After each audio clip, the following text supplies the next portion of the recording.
যোগাযোগ মাধ্যমে পোস্ট করে নিজেই জানিয়ে দিলেন সিদ্ধান্তের কথা। শুক্রবার সামাজিক যোগাযোগ মাধ্যমে পোস্ট করা এক ভিডিওতে এমবাপ্পে নিশ্চিত করেছেন এটি ছিল পিএসজির হয়ে তার শেষ মৌসুম। তুলুজের বিপক্ষে ম্যাচ দিয়ে পিএসজি ক্যারিয়ারের ইতি টানছেন এই তারকা ফরওয়ার্ড। ভিডিওতে এমবাপ্পে বলছেন, আমি আপনাদেরকে জানাতে চাই পিএসজির হয়ে এটাই ছিল আমার শেষ মৌসুম। আমি আর মেয়াদ বাড়াচ্ছি না। এই যাত্রা আসছে কয়েক সপ্তাহেই শেষ হতে চলেছে। এই ঘোষণার মধ্য দিয়ে পিএসজির সঙ্গে 7 বছরের সম্পর্কের ইতি টানলেন এমবাপ্পে। 2017 সালে মোনাকো ছেড়ে ক্লাবটিতে পাড়ি জমিয়েছিলেন তিনি।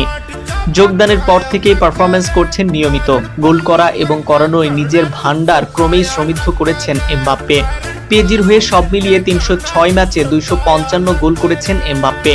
108টি গোল করিয়েছেন এই ফরওয়ার্ড। পিএসজির হয়ে 7 বছর খেলে 6 বারের লিগা জিতেছেন এমবাপ্পে। পিএসজি ছেড়ে এমবাপ্পে কোথায় যাচ্ছেন সে বিষয় নিয়ে কিছুই জানাননি তারকা ফরওয়ার্ড। তবে এটা এখন অনেকটাই নিশ্চিত